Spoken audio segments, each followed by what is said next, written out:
പാക് അധീന കാശ്മീരിലെ ജനങ്ങളെ ക്രൂരമായി അടിച്ചമർത്താമെന്ന് കരുതിയ പാകിസ്ഥാന് ഇപ്പോൾ സ്വന്തം തലസ്ഥാനത്തിൽ പോലും സമാധാനമില്ല. പാക് സൈന്യത്തിന്റെ നരനായാട്ടിനെതിരായ ജനകീയ പ്രക്ഷോഭത്തിന്റെ തീ ഇപ്പോൾ ഇസ്ലാമാബാദിലേക്കും പടർന്നു പിടിച്ചിരിക്കുകയാണ്. ഒരു വമ്പൻ ആഭ്യന്തര കലാപത്തിലേക്ക് വഴുതി വീഴുമോ എന്ന ഭയത്തിലാണ് ഇപ്പോൾ പാകിസ്ഥാൻ ഭരണകൂടം. ഇന്ത്യയുടെ സ്വന്തം പ്രദേശമായിട്ടുള്ള പാക് അധീന കാശ്മീരിൽ പാക് സൈന്യം നടത്തുന്ന ക്രൂരതകൾക്കെതിരെ പാകിസ്ഥാന്റെ തലസ്ഥാനത്ത് തന്നെ ഇപ്പോൾ വൻ പ്രതിഷേധമാണ് അലയടിക്കുന്നത്. റാവലാക്കോട്ടിലും മിർപൂരിലും നടക്കുന്ന സൈനിക വേട്ടയ്ക്കെതിരെ വിദ്യാർത്ഥികളും അഭിഭാഷകരും പൗരസമൂഹവും ഇസ്ലാമാബാദിലെ നാഷണൽ പ്രസ് ക്ലബിന് മുന്നിൽ തടിച്ചുകൂടി. പാക് സർക്കാരിനും സൈന്യത്തിനുമെതിരെ ശക്തമായിട്ടുള്ള മുദ്രാവാക്യങ്ങൾ മുഴക്കിയ അവർ കൊല്ലപ്പെട്ട നിരപരാധികൾക്ക് നീതി ലഭിക്കണമെന്നും അടിയന്തരമായി ആവശ്യപ്പെട്ടിരിക്കുകയാണ്. അനധികൃതമായി കൈയടക്കി വച്ചിരിക്കുന്ന ഇന്ത്യയുടെ കയ്യിൽ നിന്ന് കൈയടക്കി വച്ചിരിക്കുന്ന പ്രദേശത്ത് പാകിസ്ഥാൻ നടത്തുന്ന വ്യാജ നിയമസഭാ തെരഞ്ഞെടുപ്പിനിടയിലാണ് ഈ കൂട്ടക്കുരുതി അരങ്ങേറുന്നത്.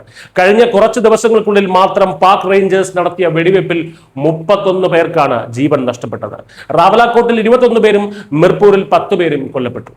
കഴിഞ്ഞ ഒരു മാസമായി നടക്കുന്ന ജനകീയ പ്രക്ഷോഭങ്ങളെ ചോരയിൽ മുക്കിക്കൊല്ലാൻ ശ്രമിക്കുന്ന പാക് അധികൃതർ ഇതുവരെ 100-ലധികം പ്രാദേശികവാസികളെയാണ് കൊന്നൊടുക്കിയത്. പാക് സൈന്യത്തിന്റെ ഈ ഭീകരതയ്ക്കെതിരെ ശക്തമായി പ്രതികരിക്കാൻ Jammu Kashmir joint Awami action committee പൂഞ്ചിലെയും രജൌരിയിലെയും ശ്രീനഗറിലെയും ജനങ്ങളുടെ പിന്തുണ തേടിയിരിക്കുകയാണ്. ഇതിനിടെ ജനങ്ങൾക്ക് നേരെയുള്ള പാക് സൈന്യത്തിന്റെ നടപടി പൂർണ്ണമായും നിയമവിരുദ്ധമാണെന്നും അടിയന്തരവും നിഷ്പക്ഷവുമായിട്ടുള്ള അന്വേഷണം വേണമെന്നും ആംനസ്റ്റി ഇന്റർനാഷണലും ആവശ്യപ്പെട്ടിട്ടുണ്ട്. കാര്യങ്ങൾ പാകിസ്ഥാന്റെ കൈവിട്ടു പോവുക തന്നെയാണ്. സ്വന്തം ജനങ്ങളുടെ ജീവന് പോലും പുല്ലുവില കൽപ്പിക്കുന്ന പാകിസ്ഥാൻ ഇന്ന് ലോകത്തിന് മുന്നിൽ പൂർണ്ണമായും ഒറ്റപ്പെട്ടിരിക്കുകയാണ്.